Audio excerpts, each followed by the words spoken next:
ವತಿಯಿಂದ ಆಯೋಜನೆ ಮಾಡಿದ್ದೀರಿ. ಈ ಒಂದು ಕಾರ್ಯಕ್ರಮದಲ್ಲಿ ನಿಜಕ್ಕೂ ಸಹ ನಮ್ಮ ಎಲ್ಲ 28 ವಿಧಾನಸಭಾ ಕ್ಷೇತ್ರದ ಅಧ್ಯಕ್ಷಗಳು, ಎಲ್ಲ 5 ವಿಭಾಗದ ಮಹಿಳಾ ಅಧ್ಯಕ್ಷಗಳು ಮತ್ತೆ ಎಲ್ಲ ಮಹಿಳಾ ಮುಖಂಡರು ನಮ್ಮ ಹಾಗೆಯಾಗಿ ನಮ್ಮ ಇವತ್ತಿನ ಈ ಒಂದು ನುಡಿ ನಮನ ಕಾರ್ಯಕ್ರಮದಲ್ಲಿ ನಮ್ಮ ಪಕ್ಷದ ಕೋರ್ ಕಮಿಟಿ ಅಧ್ಯಕ್ಷರಾಗಿರ್ತಕ್ಕಂಥ ಆತ್ಮೀಯರು ಆಗಿರ್ತಕ್ಕಂಥ ಕೃಷ್ಣಾರೆಡ್ಡಿ ಅಣ್ಣವರಿದ್ದಾರೆ. ಅದೇ ರೀತಿ ಹಿರಿಯರು ಮಾರ್ಗದರ್ಶಕರಾಗಿರ್ತಕ್ಕಂಥ ತಿಪ್ಪೇಸ್ವಾಮಿ ಸಾಹೇಬರಿದ್ದಾರೆ. ಈಗ ತಾನೇ ಬಂದಿರತಕ್ಕಂಥ ಜವರಾಯಣ್ಣವರು, ಯಾಕೆ ಜವರಾಯಣ್ಣ ಲೇಟಾಗಿ ಬಂದ್ರೆ? ಜವರಾಯಣ್ಣವರು ಶಾಸಕರಾದಂಥ ಜವರಾಯಣ್ಣವರು, ಇನ್ನೊಬ್ಬ ಹಿರಿಯ ಶಾಸಕರು ಆತ್ಮೀಯರಾದಂಥ ಶರವಣ್ಣವರು, ನಮ್ಮ ಕೇಂದ್ರ ವಿಭಾಗದ ಅಧ್ಯಕ್ಷರು ಆತ್ಮೀಯರಾದಂಥ ಪ್ರಕಾಶ್ ಅಣ್ಣವರು, ಮತ್ತೆ ನಮ್ಮ ರಾಜ್ಯಾಗಿ ತಿಮ್ಮೇಗೌಡಣ್ಣವರು, ವಿಶೇಷವಾಗಿ ನಮ್ಮ ತುಳಸಿ ಅವರಿರ್ಬೋದು, ನಾಗರಾಜ್ ಅಣ್ಣವರಿರ್ಬೋದು, ಎಲ್ಲರೂ. ಅದೇ ರೀತಿ ವಿಶೇಷವಾಗಿ ಈ ಕಾರ್ಯಕ್ರಮ ಆಯೋಜನೆ ಮಾಡಲಿಕ್ಕೆ ಮಂಜಣ್ಣವರು ಒಂದು 10 ಬಾರಿ ಹೇಳಿದ್ದಾರೆ, ನಾವು ಅಲ್ಲಿ ಬಹಳ ದೊಡ್ಡ ಕಾರ್ಯಕ್ರಮ ಮಾಡ್ತೀರಿ, ಇಲ್ಲಿ ಪಕ್ಷದ ಕಚೇರಿಯಲ್ಲಿ ನಾವು ಎಲ್ಲಾ ರೀತಿಯ ನಮ್ಮ ಭಾಗದಿಂದ ಇವತ್ತು ಸುಮಾರು 1000 ಜನ ಬರ್ಬೇಕಂತ ಹೇಳಿದ್ರು. ಅಣ್ಣ ಬೇಡ, ಕಡಿಮೆ ಜನ ಬರ್ರಿ, ಇನ್ನೊಂದು ಅವ್ರ ಕಾರ್ಯಕ್ರಮ ಮಾಡ್ತಾ ಇದ್ದಾರೆ ಮಂಜಣ್ಣವರು. ಹಾಗಾಗಿ ನಮ್ಮ ರಾಜ್ಯ ಹಿರಿಯ ಉಪಾಧ್ಯಕ್ಷರು ಮತ್ತೆ ನಮ್ಮ ಆ ಭಾಗದ ಅಧ್ಯಕ್ಷರು ಆಗಿರ್ತಕ್ಕಂಥ ಕೊಟ್ಟಿಗೆರೆ ಮಂಜಣ್ಣವರು ಉಪಸ್ಥಿತರಿದ್ದಾರೆ. ಬಹಳ ಜನ ನಮ್ಮ ಎಲ್ಲ ಮಹಿಳಾ ಅಧ್ಯಕ್ಷರುಗಳ ಆದಿಯಾಗಿ ಬಹಳ ಜನ ನಮ್ಮ ಶೈಲಜಾ ರಾವ್ ಅವರು ಅಧ್ಯಕ್ಷರು ಅವರಿದ್ದಾರೆ. ನಾನು ಈ ಸಂದರ್ಭದಲ್ಲಿ ಹೇಳೋದು ಇಷ್ಟೇನೆ, ಮುನ್ಷಾಮಣ್ಣವ್ರ ಪಾಪ ಯಾವಾಗ ಬಂದ್ರು ಅವರು ಏನ್ ಹೇಳಿದ್ರು, ಹೆಂಗಸಾಮಣ್ಣವರು ಹಿಂದೆ ಕೂತ್ಬಿಡ್ತಾರೆ, ಮುಂದೆ ಬನ್ನಿ ಅಂದ್ರು ಬರೋದಿಲ್ಲ ಅವರು. ಹಾಗಾಗಿ ನಮ್ಮ ಸೆಕ್ರೆಟರಿ ಜನರಲ್ ಅವರಾಗಿರ್ತಕ್ಕಂಥ ರಮೇಶ್ ಅವರು ಪಾಪ ಅಚ್ಚುಕಟ್ಟಾಗಿ ಈ ಕಾರ್ಯಕ್ರಮವನ್ನು ಆಯೋಜನೆ ಮಾಡಿದ್ದಾರೆ. ಹಾಗಾಗಿ ನಾನು ನಮ್ಮ ಇವರು ಅಂದಣ್ಣವರು ಇದ್ದಾರೆ. ಬಹಳ ಜನ ಮಾಜಿ ಶಾಸಕರು, ಮಾಜಿ ಇಲ್ಲದೆ ಇರ್ತಕ್ಕಂಥ ಸಂದರ್ಭದಲ್ಲಿ ಬಹಳ ಜನರ ಅವರ ನಮ್ಮ ಕಣ್ಮರೆಯಾದಂಥ ಸಂದರ್ಭದಲ್ಲಿ ನಾವೆಲ್ಲ ನೋಡಿದ್ದೇವೆ. ಆದರೆ ವಿಶೇಷವಾಗಿ ನಮ್ಮ ಪಕ್ಷದ ರಾಷ್ಟ್ರೀಯ ಅಧ್ಯಕ್ಷರು, ಈ ದೇಶದ ಮಾಜಿ ಪ್ರಧಾನಮಂತ್ರಿಗಳು, ನಮ್ಮೆಲ್ಲರ ಆರಾಧ್ಯ ದೈವ ಪೂಜ್ಯ ದೇವೇಗೌಡರು ಸಾಹೇಬರು, ಧರ್ಮಪತ್ನಿಯವರು ಅಂತ ಇವತ್ತು ಅವರಿಗೆ ಈ ರೀತಿ ಗೌರವ ಸಿಕ್ಕಿದೆ ಅಂತಂದ್ರೆ ನಿಜಕ್ಕೂ ಸಹ ಅದೊಂದೇ ಒಂದು ಕಾರಣ ಅಲ್ಲ. ನಾನು ನೋಡಿದ್ದೇನೆ, ನಾನು 1998 ಅಕ್ಟೋಬರ್ ಈ ಪಕ್ಷಕ್ಕೆ ಬಂದಂತ ಸಂದರ್ಭ, ನಾವೇನು ಯಲಹಂಕ ವಿಧಾನಸಭಾ ಕ್ಷೇತ್ರ ಅಲ್ಲಿಂದ ರಾಜಕಾರಣ ಪ್ರಾರಂಭ ಮಾಡಿದ್ದೀರಿ. ಅದಾದ ನಂತರ ಏನು ನಾನು ಸುಮಾರು 2004-2005 ಆ ಮನೆಗೆ ಬಹಳ ಹತ್ತಿರವಾಗಿ ನಾನು ನೋಡಿದ್ದೇನೆ. ನಮಗಿಂತ ಚೆನ್ನಾಗಿ ಇಲ್ಲಿರೋರು ಎಲ್ಲರಿಗಿಂತ ಚೆನ್ನಾಗಿ ತಿಪ್ಪೇಸ್ವಾಮಿ ಸಾಹೇಬರಿಗೆ ಬಹಳ ಅವ್ರ ಬಗ್ಗೆ ಹೆಚ್ಚಿನ ಮಾಹಿತಿ ಅವ್ರಿಗೆ ಇದೆ. ಯಾಕೆ ಈ ಮಾತನ್ನು ಹೇಳ್ತಾ ಇದ್ದೀನಿ ಅಂತಂದ್ರೆ, ಮನೆಗೆ ಯಾರೇ ಬಂದ್ರು ಸಹ ನಾನು ಈ ಒಂದು ವಿಧಾನ ಪರಿಷತ್ಗೆ ಶಾಸಕನಾಗಿ ಆಯ್ಕೆ ಆಗ್ಬೇಕಾದಂತ ಒಂದು ಸಂದರ್ಭದಲ್ಲೂ ಸಹ ಅವತ್ತು ಈ ರಾಜ್ಯದ ಮುಖ್ಯಮಂತ್ರಿಗಳಾಗಿರ್ತಕ್ಕಂಥ ಕುಮಾರಣ್ಣವರು, ನಾನು ಅವತ್ತು ಅವ್ರ ಮನೆಯಲ್ಲಿ ಪೌರ್ಣಮಿ ದಿವಸ ಸತ್ಯನಾರಾಯಣ ಸ್ವಾಮಿ ಪೂಜೆ ಮಾಡ್ತಾ ಇದ್ರು. ಪೂಜೆ ದೇವೇಗೌಡರು ಸಾಹೇಬರು, ಅಮ್ಮವರಿಬ್ರು ಪೂಜೆಗೆ ಕುಳಿತಿದ್ರು. ಪೂಜೆಗೆ ಕುಳಿತಂತ ಸಂದರ್ಭದಲ್ಲಿ ನಾನು ಹೋಗಿ ಕರ್ಬಿಟ್ಟು ಕಾಲಿಗೆ ನಮಸ್ಕಾರ ಮಾಡಿ, ನಾನು ರಮೇಶ್ ನಿನ್ಗೆ ಒಳ್ಳೇದಾಗ್ತದೆ, ಹೋಗು ವಿಧಾನಸೌಧಕ್ಕೆ, ಒಳ್ಳೆ ಕೆಲಸ ಮಾಡು ಅಂತೇಳಿ ಆ ಸತ್ಯನಾರಾಯಣ ಸ್ವಾಮಿ ಹತ್ರ ಇದ್ದಿದ್ದ ಒಂದು ಹೂವನ್ನ ತೆಗೆದು ಪ್ರಸಾದ ರೀತಿಯಲ್ಲಿ ನಾನು ಕೊಟ್ಟು, ಅಲ್ಲಿಂದ ನಾನೇನು ವಿಧಾನಸೌಧಕ್ಕೆ ಬಂದ ಅವತ್ತು ನಾಮಿನೇಷನ್ ಫೈಲ್ ಮಾಡಿದೆ. ನಾನು ಇವತ್ತು ರಾಜ್ಯದಲ್ಲಿ ಒಬ್ಬ ಮಾಜಿ ಶಾಸಕನಾಗಿ ನಾನೇನು ಇವತ್ತು 4 ಜನ ಗುರುತಂಗಾಗಿದ್ದಾರೆ ಅಂತಂದ್ರೆ ಅದಕ್ಕೆ ಆ ಕುಟುಂಬ, ಅಮ್ಮವರ ಪಾತ್ರ ಹೆಚ್ಚು ಇದೆ ಅಂತೇಳಿ ನಾನು ಈ ಸಂದರ್ಭದಲ್ಲಿ ಹೇಳ್ತಾ ಇದ್ದೇನೆ. ಯಾವಾಗಲೂ ಸಹ ನಮ್ಗೆ ಯಾರು ಸಹಾಯ ಮಾಡಿರ್ತಾರೆ ಅವ್ರ ಬಗ್ಗೆ ಒಂದಷ್ಟು ಒಳ್ಳೆ ಮಾತುಗಳು, ಕೃತಜ್ಞತೆ ಇಟ್ಕೊಬೇಕಾಗಿರ್ತಕ್ಕಂಥದ್ದು ನಮ್ಮ ಧರ್ಮ. ಹಾಗಾಗಿ ನಾನು ಈ ಸಂದರ್ಭದಲ್ಲಿ ಅದನ್ನ ನೆನೀತಾ ಇದ್ದೇನೆ. ಅಮ್ಮವರು ಸುಮಾರು ಬೆಳಿಗ್ಗೆ 6 ಗಂಟೆಗೆ ಹೋಗಿ ರಾಜರಾಜೇಶ್ವರಿ ದೇವಸ್ಥಾನಕ್ಕೆ ಹೋಗಿ ಪೂಜೆ ಮಾಡ್ಕೊಂಡ್ಬಂದು ಮನೆಯಲ್ಲಿ ಅವ್ರೇನಾದ್ರೂ ಪೂಜೆಗೆ ಕುಳಿತು ಬಿಟ್ರೆ ನಾನು ನೋಡಿರ್ತಕ್ಕಂಥದ್ದು, ಯಾರಾದ್ರೂ ಅವ್ರು ಗೊತ್ತಿರ್ತಕ್ಕಂಥವ್ರು ಬಂದು ದೇವ್ರ ಮನೆ ಹತ್ರ ಹೋದ್ರೆ ಅವರು ಮಾತಾಡ್ತಾರಲ್ಲ, ಕುತ್ಕೊಳ್ಳಿ ಅಂತೇಳಿ ಕೈಯಲ್ಲಿ ಸೈಗೆ ಮಾಡಿ ಕೂರಿಸ್ಬಿಟ್ಟು ನಿಮ್ಗೆ ಪೂಜೆ ಎಲ್ಲ ಆದ್ಮೇಲೆ ಅವರು ಏನಾಗ್ಬೇಕು ಅಂತ ಕೇಳ್ತಿದ್ರು. ಅವ್ರೇನಾದ್ರು ಅವ್ರ ಕಷ್ಟಗಳನ್ನ ಅವ್ರ ಹತ್ರ ಹೇಳಿದಂತ ಸಂದರ್ಭದಲ್ಲಿ ಅವರೇ ಫೋನ್ ಮಾಡಿ ಅವ್ರು ಕೊಟ್ಬಿಡ್ತಿದ್ರು, ಅಮ್ಮ ಇವ್ರಿಗೊಂದು ಮಾತು ಹೇಳಿ ಅಂತ. ಬಹಳ ಜನಕ್ಕೆ ಅವ್ರು ಹೇಳಿರ್ತಕ್ಕಂಥದ್ದು ಕೆಲಸಗಳು ಆಗೋಗಿತ್ತು. ಅವ್ರಿಗೇನಾದ್ರೂ ಅವ್ರು ಹೇಳಿ ಆ ಕೆಲಸ ಆಗ್ಲಿಲ್ಲ ಅಂತಂದ್ರೆ ಮತ್ತೊಮ್ಮೆ ಅವರು ನೈಟು ಸಾಹೇಬ್ರು ಅವರು ಊಟ ಮಾಡ್ಬೇಕಾದ್ರೆ ಇಂಥವ್ರು ಬಂದಿದ್ರು, ಹಿಂಗೆ ಹೇಳಿದ್ದೀನಿ, ಮತ್ತೇನಾದ್ರು ಬಂದ್ರೆ ನಾನು ಹೇಳಿದ್ದೆ ಆಗ್ಲಿಲ್ಲ, ಈ ಕೆಲಸ ಮಾಡಿಕೊಡಿ ಅಂತೇಳಿ ಸಾಹೇಬ್ರ ಕಡೆಯಿಂದ ಅಷ್ಟೊತ್ತಿನಲ್ಲಿ ಕುತ್ಕೊಂಡು ಫೋನ್ ಮಾಡಿಸ್ತಿದ್ರು. ಇನ್ನೊಂದು ವಿಚಾರ ಹೇಳ್ತೀನಿ ಈ ಸಂದರ್ಭದಲ್ಲಿ ಮಜಣ್ಣ, ಒಂದ್ ದಿವಸ ನಾನು ಲೆಕ್ಕ ಹಾಕೊಳ್ಳಿ, ನಮಗೂ ಪೂಜ್ಯ ದೇವೇಗೌಡರು ಸಾಹೇಬರು ಯಾಕೆ ಅವ್ರು ಅತ್ಯುನ್ನತ ಹುದ್ದೆಗೆ ಹೋದ್ರು, ನಮಗೂ ಅವ್ರಿಗಿರ್ತಕ್ಕಂಥ ವ್ಯತ್ಯಾಸ ಏನು ಅಂತಂದ್ರೆ, ಒಂದು ಸಣ್ಣ ಎಕ್ಸಾಂಪಲ್ ಹೇಳ್ತೀನಿ. ಅಂಜನೇಗೌಡರು ಸಾಕ್ಷಿ ಇದ್ದಾರೆ. ಯಾರೋ ಒಬ್ರು ಏರ್ಪೋರ್ಟ್ ಅಲ್ಲಿ ಕುಮಾರಣ್ಣ ಮುಖ್ಯಮಂತ್ರಿಗಳು, ಈ ರಾಜ್ಯದ ಮುಖ್ಯ ಕಾರ್ಯದರ್ಶಿಗಳು ಅವರು ಅದಕ್ಕೆ ಅಧ್ಯಕ್ಷರಿರ್ತಾರೆ. ಯಾರೋ ಒಬ್ರು ಬಂದ್ರು, ಅವ್ರು ನನ್ಗೆ ಗೊತ್ತು, ಅವರು ನಮ್ಮ ಪಕ್ಷದವರು ಅಲ್ಲ, ನಂಗೆ ಚೆನ್ನಾಗಿ ಗೊತ್ತು. ಇವ್ರು ಯಾಕೆ ಅಂತ ಅವ್ರು ಬಂದು ಅಂಜನೇಗೌಡರಿಗೆ ಫೋನ್ ಮಾಡಿಸಿ ಅಂತ. ನಾನು ಅಣ್ಣ ದೇವೇಗೌಡರು ಸಾಹೇಬ್ರಿಗೆ, ಇವನು ನಮ್ಮ ಪಕ್ಷದಲ್ಲ, ಇವನು ಕಾಂಗ್ರೆಸ್ ಇವ್ನಿಗೆ ಯಾಕೆ ಫೋನ್ ಮಾಡ್ತೀರಿ ಬಿಡಿ ಅಂತಂದೆ.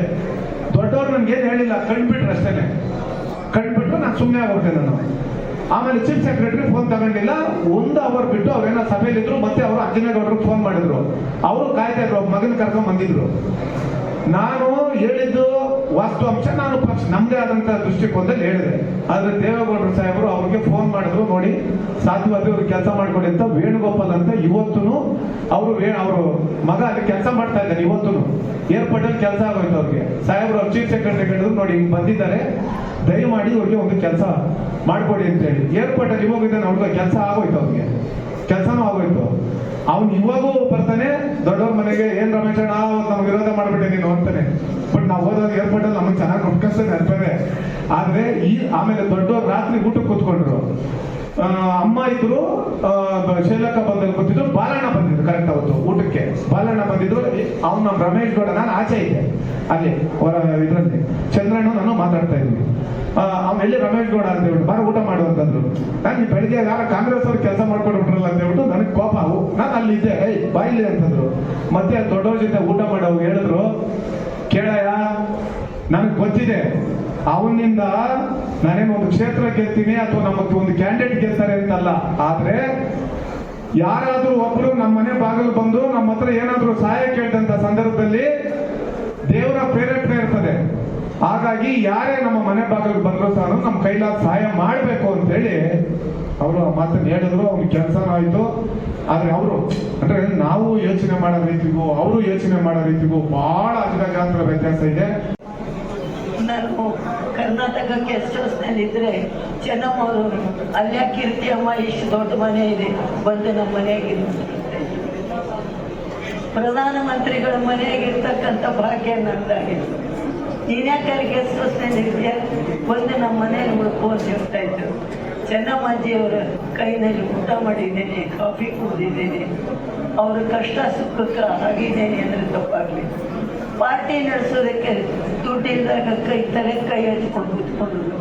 ಚೆನ್ನಮ್ಮಾಜಿ ಬಂದಿದ್ರು, ನಾನು ಇವತ್ತು ನಾನು ಆಲೂಗಡ್ಡೆ ಮಾಡಿದ ಹಣ ಇದೆ, ಪಾರ್ಟಿ ನಿಲ್ಲಿಸ್ಬೇಡ್ರಿ, ಈ ಪಾರ್ಟಿ ಸ್ತ್ರೀ ಶಕ್ತಿ ಚೆನ್ನಮ್ಮನ ಅನ್ನೋದು ನಾವ್ಯಾರು ಮರಿಬಾರ್ದು ಇವತ್ತಿನ ದಿವಸ ಅಂತ ಒಂದು ತಾಯಿ ಇವತ್ತು ಅವ್ರಿಗೋಸ್ಕರ ದಿನವನ್ನು ಮಾಡ್ತಾ ಇದ್ದೇವೆ.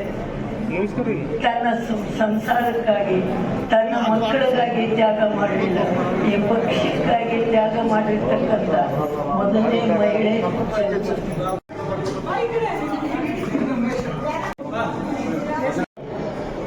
ವಿಶೇಷ ಪ್ರಾರ್ಥನೆ ಮಾಡೋಣ. ಜೊತೆಗೆ ಅವರ ಆತ್ಮಕ್ಕೆ ಶಾಂತಿ ಸಿಗಲಿ ಅಂತೇಳಿ ನಾವೆಲ್ಲರೂ ಕೂಡ ಪ್ರಾರ್ಥನೆ ಮಾಡೋಣ ಅಂತ ಹೇಳ್ತಾ ಇದ್ದೀನಿ. ಜೊತೆಗೆ ಏನಿವತ್ತು ಚೆನ್ನಮ್ಮಾಜಿ ಅವರ ಹೆಸರಲ್ಲಿ ಆ ಶ್ರೀ ಕ್ಷೇತ್ರ ಧರ್ಮಸ್ಥಳ ತರ ಆಗಬೇಕು, ನನ್ನ ಭಾವನೆ ಕೂಡ ಅದೇ ಇರತಕ್ಕಂಥದ್ದು. ಆಗಲೇ ಅಕ್ಕವ್ರ ಜೊತೆಲೆಲ್ಲ ಕೂಡ ನಾನು ಮಾತನಾಡಿದ್ದೀನಿ. ಈ ಜಾಗದಲ್ಲಿ ಒಂದು ಮ್ಯೂಸಿಯಂ ಆಗಬೇಕು, ಅಮ್ಮನವರ ಆದರ್ಶ ತತ್ವ ಏನೇನಿತ್ತು ಎಲ್ಲ ರೀತಿಯಲ್ಲಿ ಅಲ್ಲಿ ಪ್ರದರ್ಶನ ಆಗಬೇಕು. ಇಡೀ ರಾಷ್ಟ್ರ ಮಟ್ಟದಿಂದ ಬರೋರು, ರಾಜ್ಯ ಮಟ್ಟದಿಂದ ಬರೋರು ಎಲ್ಲರೂ ಕೂಡ ಆ ಸ್ಥಳಕ್ಕೆ ಭೇಟಿ ಮಾಡಬೇಕು, ವೀಕ್ಷಣೆ ಮಾಡಬೇಕು. ಆ ಒಂದು ಶ್ರೀ ಕ್ಷೇತ್ರ ದೊಡ್ಡ ಮಟ್ಟದಲ್ಲಿ ಎಲ್ಲ ರೀತಿಯಲ್ಲಿ ಸಜ್ಜಾಗಬೇಕು ಅಂತ ಹೇಳಿ ಮಾತನಾಡಿದೀವಿ. ಅವರು ಕೂಡ ಎಲ್ಲ ರೀತಿಯಲ್ಲಿ ಒಪ್ಕೊಂಡು ಸಹಕಾರ ಕೊಟ್ಟು ಕೆಲಸ ಪ್ರಾರಂಭ ಮಾಡೋಕ್ಕೆ ನಮ್ಮ ಕುಮಾರಣ್ಣವರು ಆಗಲೇ ಶುರು ಮಾಡಿದ್ದಾರೆ. ರೇವಣ್ಣವರ ಸಾಹೇಬರು ಕೂಡ ಶುರು ಮಾಡಿದ್ದಾರೆ. ಬಹುಶಃ ನಾವೆಲ್ಲರೂ ಅವರಿಗೂ ಸಹಕಾರ ಕೊಡೋಣ. ಎಲ್ಲ ರೀತಿಯಲ್ಲಿ ಆ ಚೆನ್ನಮ್ಮಾಜಿ ಅವರ ಒಂದು ಹೆಸರಿಗೆ ನಾವೆಲ್ಲರೂ ಕೂಡ ಅವ್ರಿಗೇನು ಎಷ್ಟು ಜನ ಮನೆಗೆ ಬರಲಿ, ನಿಮಗೇನು ಆಗಬೇಕು, ಏನು ಬೇಕು, ಹೆಣ್ಣು ಮಕ್ಕಳು ಬಂದರೆ ಅರ್ಶಿನ ಕುಂಕುಮ ಕೊಡೋದಾಗ್ಲಿ, ಯಾರೇ ಮನೆ ಬಾಗಿಲಿಗೆ ಬರಲಿ ಅವರ ಕಷ್ಟಗಳಿಗೆ ಸ್ಪಂದಿಸೋದಾಗ್ಲಿ, ತುತ್ತು ಅನ್ನ ಕೊಟ್ಟು ಬನ್ನಿ ಊಟ ಮಾಡಿ ಕೂತ್ಕೊಳ್ಳಿ ಅಂತ ಹೇಳಿ ಗೌರವತವಾಗಿ ಒಬ್ಬ ಮುಖ್ಯಮಂತ್ರಿ ಧರ್ಮಪತ್ನಿಯಾಗಿ, ಒಬ್ಬ ಪ್ರಧಾನಮಂತ್ರಿಯ ಧರ್ಮಪತ್ನಿಯಾಗಿ, ಒಬ್ಬ ಮಗ ಕೇಂದ್ರ ಮಂತ್ರಿಯಾಗಿ ಯಾವುದೇ ಒಂದು ಸಣ್ಣ ಪುಟ್ಟ ಅಹಂ ಕೂಡ ಇಲ್ಲದೆ ಎಷ್ಟು ದೊಡ್ಡ ಮಟ್ಟದಲ್ಲಿ ಗೌರವತವಾಗಿ ಅವರು ನಡೆಸ್ಕೊಂಡಿದಾರ, ಅದನ್ನ ನಾವೆಲ್ಲ ಕೂಡ ಕಲಿಬೇಕಾಗಿದೆ. ನಾವು ಸಣ್ಣ ಒಂದು ವಾರ್ಡ್ಗೆ ಅಧ್ಯಕ್ಷ ಮಾಡಿಬಿಟ್ರೆ ವಿಸಿಟಿಂಗ್ ಕಾರ್ಡ್ ಇಟ್ಕೊಂಡೆ ನಿನ್ ಗೊತ್ತಾ ನಾನು ಯಾರು ಅಂತ ಹೇಳಿ ಡಂಗೂರ ಬಾರಿಸ್ತೀನಿ. ಅಷ್ಟು ದೊಡ್ಡ ಕುಟುಂಬ, ಅಷ್ಟು ದೊಡ್ಡ ಮನೆ.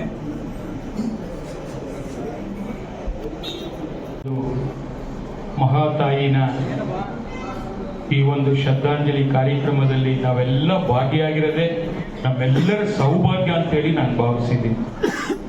ಬಹುಶಃ ಅವರು ಏನು ದಾರಿ ಮಾಡಿಕೊಟ್ಟು ಹೋಗಿದ್ದಾರೆ ಅದನ್ನು ನಾವೆಲ್ಲರೂ ಕೂಡ ಪಾಲನೆ ಮಾಡೋಣ. ನಾವೆಲ್ಲರೂ ಚೆನ್ನಮ್ಮಾಜಿ ಆಗೋಣ. ಮತ್ತೊಮ್ಮೆ ಚೆನ್ನಮ್ಮಾಜಿ ಹುಟ್ಟಿ ಬರಲಿ ಅಂತೇಳಿ ನಾವೆಲ್ಲರೂ ದೇವರಲ್ಲಿ ಪ್ರಾರ್ಥನೆ ಮಾಡೋಣ ಅಂತ ಹೇಳಿ ಇಲ್ಲಿ ನನಗೂ ಕೂಡ ಈ ಶ್ರದ್ಧಾಂಜಲಿ ಕಾರ್ಯಕ್ರಮಕ್ಕೆ ಮಾತಾಡ್ಲಿಕ್ಕೆ ಅವಕಾಶ ಮಾಡಿಕೊಟ್ಟಿರತಕ್ಕಂಥ ತಮ್ಮೆಲ್ಲರಿಗೂ ವಂದಿಸ್ತಾ ತಲವಾಗಿ ನಮಸ್ಕಾರ ಮಾಡ್ತಾ ಅನಂತ ಧನ್ಯವಾದಗಳನ್ನ ಅರ್ಪಿಸ್ತಾ ಇದ್ದೀವಿ. ಮಕ್ಕಳನ್ನ ಕೂಡ ಇವತ್ತು ರೇವಣ್ಣ ಅವರು ಒಬ್ರು ಬಿಟ್ರೆ ಎಲ್ಲ ಮಕ್ಕಳನ್ನ ಕೂಡ ಪದವೀಧರರನ್ನಾಗಿ ಮಾಡಿರ್ತಕ್ಕಂಥ ಕೀರ್ತಿ ಇವತ್ತು ಚೆನ್ನದ. ಯಾಕೆಂದ್ರೆ ದೇವೇಗೌಡರು ಚೆನ್ನಮ್ಮಾಜಿ ಅವರ ಕೈ ಹಿಡಿದ ಮೇಲೆ ಕೇವಲ 54ರಲ್ಲಿ ಅವರು ಮದುವೆ ಆಗಿ 62ರಲ್ಲಿ ಮೊದಲನೇ ಬಾರಿಗೆ ಅವರು ಸ್ವತಂತ್ರ ಅಭ್ಯರ್ಥಿಯಾಗಿ ಸ್ಪರ್ಧೆ ಮಾಡಿ ಶಾಸಕರಾಗ್ತಾರೆ. ಅಂದ್ರೆ ಇವರ ಮದುವೆ ಆಗಿ 8 ವರ್ಷಗಳಿಗೆ ದೇವೇಗೌಡರು ಪ್ರಥಮವಾಗಿ ಶಾಸಕರಾಗ್ತಾರೆ. ಅನಂತರ ಮುಖ್ಯಮಂತ್ರಿಗಳಾಗ್ತಾರೆ, ಪ್ರಧಾನಮಂತ್ರಿಗಳಾಗ್ತಾರೆ, MP ಆಗಿದ್ರು, ರಾಜ್ಯಸಭಾ. ಯಾಕೆಂದ್ರೆ ಒಟ್ಟು ಚೆನ್ನಮ್ಮನವರು 64 ವರ್ಷಗಳ ಕಾಲ ಅಧಿಕಾರವನ್ನ ಆ ಕುಟುಂಬದಲ್ಲಿ ನೋಡಿರ್ತಕ್ಕಂಥದ್ದು. ಇವತ್ತು ಒಂದು ಉದಾಹರಣೆಗೆ ನಾವು ಯಾರಾದ್ರೂ ಗ್ರಾಮ ಪಂಚಾಯತಿ ಸದಸ್ಯರಾದ್ರೆ ಆ ಮನೆಯಲ್ಲಿ ಹೆಣ್ಣು ಮಕ್ಕಳು ನಮ್ಮ ಯಜಮಾನರು ಗ್ರಾಮ ಪಂಚಾಯತಿ ಸದಸ್ಯರಾಗಿದ್ದಾರೆ ಅಂತ ಆದ್ರೆ ಸ್ವಾಭಾವಿಕವಾಗಿ ಬಹಳ ಪ್ರೌಢ ಇರುತ್ತೆ. ನಗರಸಭಾ ಸದಸ್ಯರು, ತಾಲೂಕು ಪಂಚಾಯತಿ, ಜಿಲ್ಲಾ ಪಂಚಾಯತಿ, ಶಾಸಕರು, ಮಂತ್ರಿಗಳು, MP, ಮುಖ್ಯಮಂತ್ರಿಗಳು ಈ ರೀತಿ ಆದಂತ ಸಂದರ್ಭದಲ್ಲಿ ಸ್ವಾಭಾವಿಕವಾಗಿ ಆ ಮನೆಯಲ್ಲಿ ಇರ್ತಕ್ಕಂಥ ಕುಟುಂಬದ ವರ್ಗದವರಿಗೆ ಚೆನ್ನಮ್ಮಾಜಿಯವರಿಗೆ ವಿಶೇಷವಾಗಿ ಸ್ವಾಭಾವಿಕವಾಗಿ ಆದರೆ 64 ವರ್ಷ ಅಧಿಕಾರವನ್ನ ಎಲ್ಲ ಅಧಿಕಾರಗಳನ್ನ ನೋಡಿರ್ತಕ್ಕಂಥದ್ದು. ಆದ್ರೆ ಎಲ್ಲೂ ಕೂಡ ಅವರು ಒಂದು ದಿನ ನಮ್ಮ ಯಜಮಾನರು ಶಾಸಕರಾಗಿದ್ದಾರೆ, ಮಂತ್ರಿಗಳಾಗಿದ್ದಾರೆ, ವಿರೋಧ ಪಕ್ಷದ ನಾಯಕರಾಗಿದ್ದಾರೆ, ಮುಖ್ಯಮಂತ್ರಿಗಳಾಗಿದ್ದಾರೆ, ಪ್ರಧಾನಮಂತ್ರಿಗಳಾಗಿದ್ದಾರೆ, ಎಲ್ಲೂ ಕೂಡ ತೋರಿಸ್ಕೊಂಡಿಲ್ಲ. ಆದ್ರೆ ದೇವೇಗೌಡರು ಇಷ್ಟೆಲ್ಲ ಆಗ್ಲಿಕ್ಕೆ ಕಾರಣ ಯಾಕಂದ್ರೆ ದೇವೇಗೌಡರು ಶಾಸಕರಾದಂಥ ಸಂದರ್ಭದಲ್ಲಿ ಹೊಳೆನರಸೀಪುರದಿಂದ ಬಸ್ನಲ್ಲಿ ಬೆಂಗಳೂರು ಬರೋದು. ಅಂದ್ರೆ ಇಲ್ಲಿ ಬಂದ್ರೆ 2 ದಿನ 3 ದಿನ 1 ವಾರ. ಅಂದ್ರೆ ಮಕ್ಕಳ ಜವಾಬ್ದಾರಿಯನ್ನ ಶ್ರೀಮತಿ ಚೆನ್ನಮ್ಮಾಜಿಯವರು ತಗೊಂಡಿದ್ರು. ಚೆನ್ನಮ್ಮಾಜಿಯವರು ಮಕ್ಕಳ ಜವಾಬ್ದಾರಿ ಆ ಹೊಣೆಗಾರಿಕೆಯನ್ನ ತಗೊಂಡು ಎಲ್ಲ ಮಕ್ಕಳನ್ನ ಕೂಡ ರೇವಣ್ಣ ಒಬ್ಬರು ಹೊರತುಪಡಿಸಿ ಉಳಿದ ಆ 3 ಗಂಡು ಮಕ್ಕಳು ಮತ್ತು ಇನ್ನಿಬ್ಬರು ಹೆಣ್ಣು ಮಕ್ಕಳು ಬರುತ್ತೆ. ಇವರು 5 ಜನ ರೇವಣ್ಣ ಅವರು ಓದಲಿಲ್ಲ. ರೇವಣ್ಣ ಅವರು ಬಹಳ ಕಡಿಮೆ ಓದಿರ್ತಕ್ಕಂಥದ್ದು. ಉಳಿದ 5 ಮಕ್ಕಳಿಗೂ ಕೂಡ ಪದವೀಧರರನ್ನಾಗಿ ಮಾಡಿರ್ತಕ್ಕಂಥ ಕೀರ್ತಿ ನಿಜವಾಗಲೂ ಕೂಡ ಒಂದು ಹೆಣ್ಣಿಗೆ. ಯಾಕಂದ್ರೆ ಆ ಸಂದರ್ಭದಲ್ಲಿ ದೇವೇಗೌಡ ಇವರು ಚೆನ್ನಮ್ಮಾಜಿ ಅವರು ಪಟೇಲ್ ಕುಟುಂಬದಲ್ಲಿ ಹುಟ್ಟಿದ್ರು ಕೂಡ ಆದರೆ ಆ ಸಂದರ್ಭದಲ್ಲಿ ದೊಡ್ಡೇಗೌಡರ ಮಗ ದೇವೇಗೌಡರು ಬಹಳ ಕಡು ಬಡತನ. ಆದರೆ ಸಾಮಾನ್ಯವಾಗಿ ನಮ್ಗೆಲ್ರಿಗೂ ಗೊತ್ತಿರುತ್ತೆ, ಪಟೇಲ್ರ ಮನೆಯಲ್ಲಿದ್ರೆ ಅದ ಸಮನಾದಂತ ಆ ಕುಟುಂಬಕ್ಕೆ ಕೊಡಬೇಕು ಅಂತೇಳಿ. ಆದರೆ ಆ ಪಟೇಲ್ರಿಗೆ ಇವರು ಬಡತನ ಇದ್ರೂ ಕೂಡ ಈ ಮನೆಗೆ ಕೊಡಬೇಕು, ಹೆಣ್ಣನ್ನ ಈ ಮನೆಗೆ ಕೊಡಬೇಕು ಅನ್ನುವಂಥದ್ದಕ್ಕೆ ಕಾರಣ ಇದೆ. ಯಾಕಂದ್ರೆ ಶ್ರೀಮತಿ ಚೆನ್ನಮ್ಮಜ್ಜಿಯವರು ಕೂಡ ಬಹಳ ಶಿವಭಕ್ತರು. ಅಂದ್ರೆ ಶಿವನಿಗೆ ಆರಾಧನೆ ಮಾಡತಕ್ಕಂತ ಶಿವಭಕ್ತರು. ಸೇಮ್ ಟೈಮ್ ನಮ್ಮ ದೇವೇಗೌಡರು ಕೂಡ ಶಿವಭಕ್ತರು, ಶಿವನಿಗೆ ಆರಾಧನೆ ಮಾಡ್ತಕ್ಕಂಥವ್ರು. ಹಾಗಾಗಿ ಬಡತನ ಇದ್ರೂ ಪರವಾಗಿಲ್ಲ, ಈ ಕುಟುಂಬಕ್ಕೆ ದೇವೇಗೌಡರಿಗೆ ಕೊಡಬೇಕು ಚೆನ್ನಮ್ಮಜ್ಜಿಯನ್ನ ಅಂತ ಹೇಳಿ ಆವತ್ತಿನ ಸಂದರ್ಭದಲ್ಲಿ ಪಟೇಲರು, ನಿಮ್ಗೆ ಎಲ್ಲರಿಗೂ ಕೂಡ ಗೊತ್ತಿದೆ, ಒಂದು 40, 50, 60 ವರ್ಷಗಳ ಹಿಂದೆ ಪಟೇಲರು, ಶಾನ್ಭೋಗರು ಅಂತ ಹೇಳಿದ್ರೆ ಬಹಳ ಒಂಥರ ಕರ್ನಾಟಕ ರಾಜ್ಯದಲ್ಲಿ ಮುಖ್ಯಮಂತ್ರಿ ಇದ್ದಾಗೆ ಆವತ್ತಿನ ಸಂದರ್ಭದಲ್ಲಿ